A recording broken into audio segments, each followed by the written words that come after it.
Welcome to the Old Soul, New Soul Astrology Podcast. Thomas Miller, along with Robert Glasscock. We are continuing our series that we are almost halfway through with now, considering Saturn in its transit through Pisces and how it affects each sign, whether it's your rising sign or your sun sign.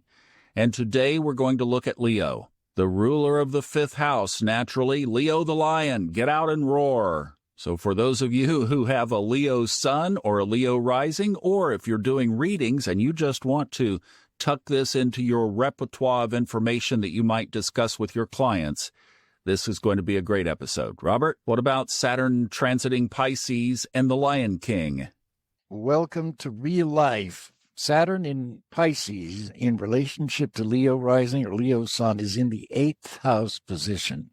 And for everybody on Earth, Saturn in Pisces is a transitional sign. So everybody's lives are in transition of some kind. In Leo's case, this is probably the most, I don't know that it's the most important house in the zodiac, but it certainly is the most important because it symbolically means for every Leo, no matter their age, they're going through a figurative, and I emphasize the word figurative, death and rebirth experience, and this applies to several levels. One is financially, so that their careers, their work, their vocations, and so on are undergoing a transition. In some cases, this can be very beneficial. For example, if you lose a job, now Saturn has 2 more years to go in Leo, Pisces. It enters Aries in May of 25. So Saturn in Pisces financially for Leo can mean, for example, if you should lose a job, which can happen under this, it frees you to find a better one. If you're staying in the same job, it will often indicate the possibility of a promotion of some kind, usually with more responsibilities, but also with better income. It can mean if you're reaching a certain age, around 60, you begin to qualify for pensions and Medicare. So this is a milestone period between now and the spring of 25 for all Leos in some way. So financially, it's one thing. Sometimes for Leo people who are thinking about starting their own business, for example, this can indicate securing an important loan of some kind. The same would apply if Leos are thinking about buying property. Saturn in Pisces for Leos says, get real about money and credit and loans and finances. And it's a great aspect, actually, to form, say, a limited liability corporation. If you have built a hobby into a stage where it's now ready to become a profession, this could be the year to reap the tax advantages of forming a limited liability corporation. So finances is one big area for Saturn in Pisces for Leo. Another big area is, of course, relationships. So your spouse or partner can also be undergoing changes in his or her career and financial situation. It can also, this transit of Saturn in Pisces, it can test relationships, both positively and negatively. Younger couples may be getting pregnant, having a child, for example. Older couples may have a child or children already, and those children are entering a milestone era for them. They're very young. They may be starting school. They may be graduating high school and moving away and going to college. They may be getting married or starting their own families, so that there are crises, but crises don't have to be bad. Marriage is a big stress. Having a baby is a big stress. They're wonderful, but they're still stressful.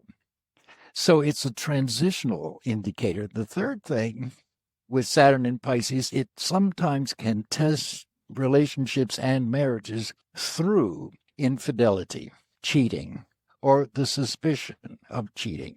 So it's often a test of trust in existing relationships or even in new relationships, so that there can be crises that maybe hits a relationship through which you can both either heal and move beyond and be grateful for learning something about each other's weaknesses and how to overcome those, or the relationship might not survive it. So you can be tested through things like infidelity, a partner's illness. For example, are you a good caregiver? Are you the kind of partner who abandons a loved one when they get sick? Could be a partner's problems with alcohol or drugs, and so on. So on the negative side, that's a possibility there. This is the house of death and rebirth.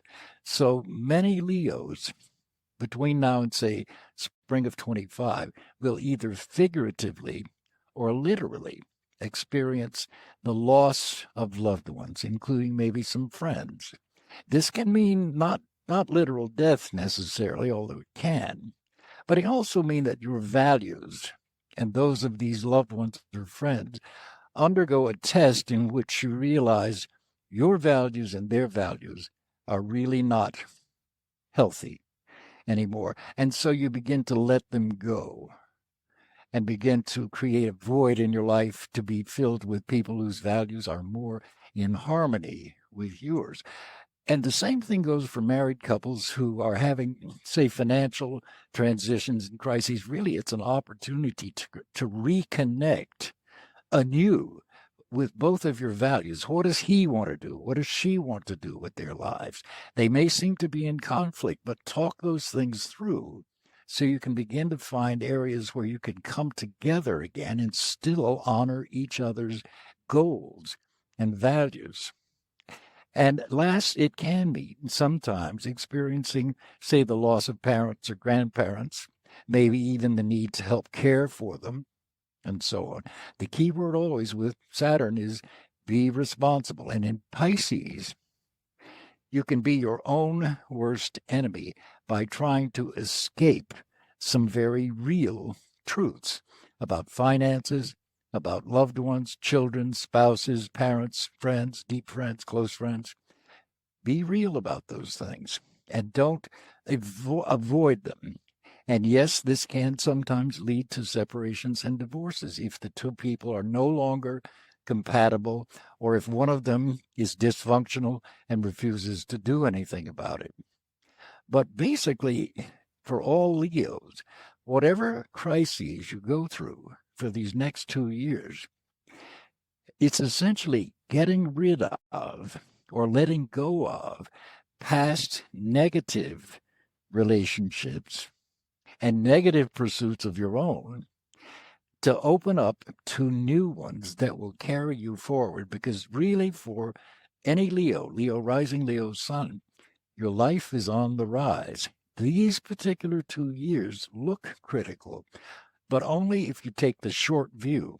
If you take the long view, when you come through these next 2 years, you'll find that this has been a 2-year period of refinement in your life.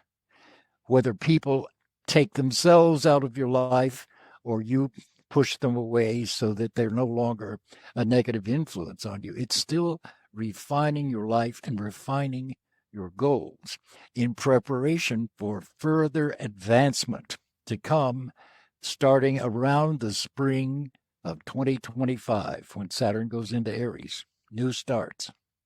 And from there on, for the next 2.5 years after 25, it's trining your sun or your ascendant. So that's a period of growth and expansion ahead. But these 2 years here may be difficult, may be a little worrisome, may feel pressured or even sad, but it's about refinement. So if you hold that in mind, I think you'll be fine. And you've got a lot to look forward to starting in 25. So this is a sort of clean up, fix up period and letting go. Bad habits, drop them. Figure out how to drop them if you're having trouble. Get help if you need to. But drop bad habits, drop negative associations, clean the decks in preparation for what comes in 2025. You gave us several good things to platform off of there. While we're on 2025, you talked about that trine, and that's also fire. That's right. What do you make of that? I've been using a metaphor in talking with clients that I've been doing here lately of when Elon launches one of these rockets. Yes. You just can see. I love to watch them. My brother and I go down there when I'm in Florida, and we watch them there. And it's, and really he brings that first stage off after only about like 2 minutes. It's a very short, because they're low orbit. They don't go very far into space. But it really gives you that metaphor, and especially since they have it down so well. They just know how to launch rockets at SpaceX, that it's that thrust that gets that thing up off the ground, and then here it goes. And then once it's developed the speed that it needs in order to break free, then you can throttle back. But it's that initial thrust. And I just think of Aries and fire, and when you're combining Aries and Leo, that's big fire. That's new projects, new starts, new relationships, new jobs, maybe a move, but it's that thrust to get the thing moving forward and get it off the ground. That's how I look at it. It's a great metaphor. And something else, fire to fire. This is a very spiritual time for Leos, spiritual and metaphysical. It's a very deep time for them.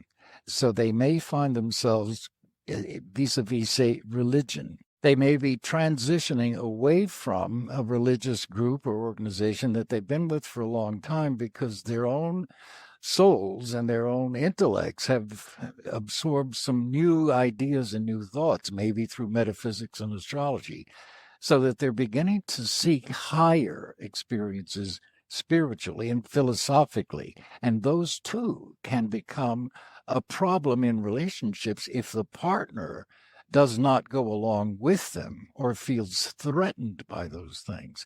But it's that kind of spiritual and metaphysical growth. And there can also be a lot of creativity under this philosophical change, that the hobbies or talents and so on that Leo possesses, they may want to turn those into some form of avocation or secondary income or even an actual business. So there's that inspirational aspect of the fire signs that will be triggered, especially beginning in 2025. But this period we're in now is what's leading up to that, if that makes any sense. So are you including Sagittarius in that as well? We talked about Aries and Leo, but you're including Sag in there as well with a trine itself. Yes, but Sagittarius, the transit of Saturn and Pisces is in their 4th house, so it's a different thing. Yeah, we're not there yet. Okay, and That's a good, we'll get to that. We're on our way, but I would like to come back to the 8th house because you really painted a lot of characteristics of the 8th house here, weaving it in to both Leo and, you know where I'm going with this, right? And I don't know. And also Saturn. Well, I just say, from one standpoint, the 8th house is often feared and regarded as death and destruction and a taboo and dark and all of this. And of course, ruled by Scorpio, which is my sign. So, right, the black cat hissing.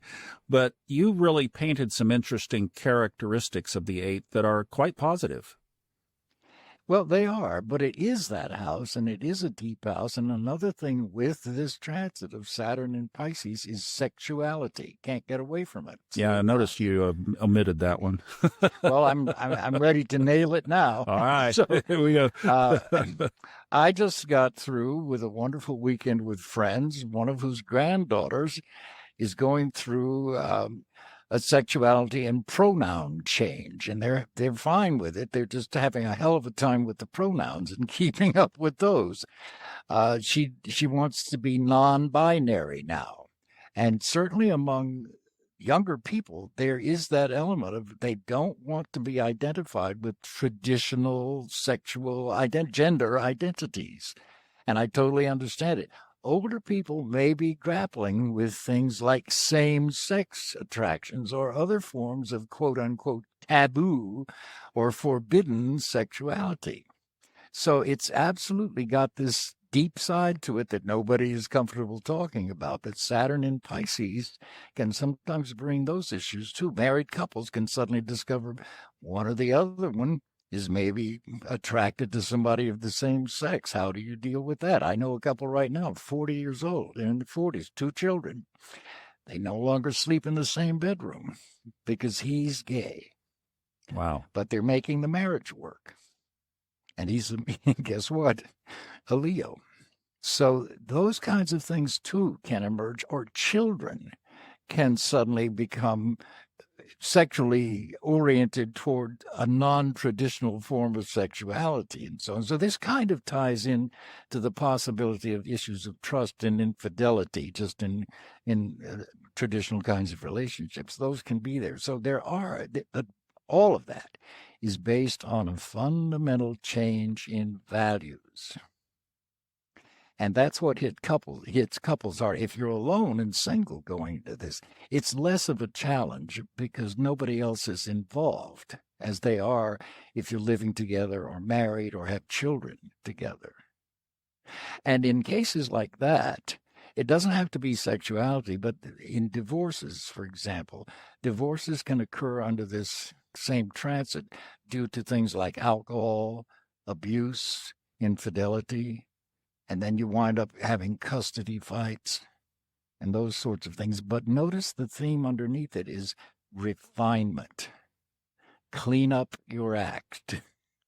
Get real. Be honest. Lying won't get you anywhere. Lying to yourself, most of all. And be responsible. This is all Saturn. Be responsible financially and emotionally and ethically. Well, this has been an amazing walkthrough. Thank you for this and for the extra elaboration there, too, on the 8th house. This is an amazing series. You guys are loving it. People really like this series, Robert. We get good comments where they can in YouTube. Good stuff. Well, thank you. As a Capricorn rising ruled by Saturn, that makes me feel good. Maybe we'll get through the other 7 we have to go, right? We'll make it. We're going to do it. We got this. Yes, we will. All right. Well, if you would like to book Robert for a reading, that information is in the show notes. If you'd like to check our Discord channel out where we continue the conversation with ringleader Kristen Lawhead, that's in the show notes. We have our swag shop also, where you can buy T-shirts, coffee mugs, journals, etc. That's there as well. So check out the show notes for everything going on. We'll see you next time on the Old Soul, New Soul Astrology podcast with Robert Glasscock. Thank you so much for listening.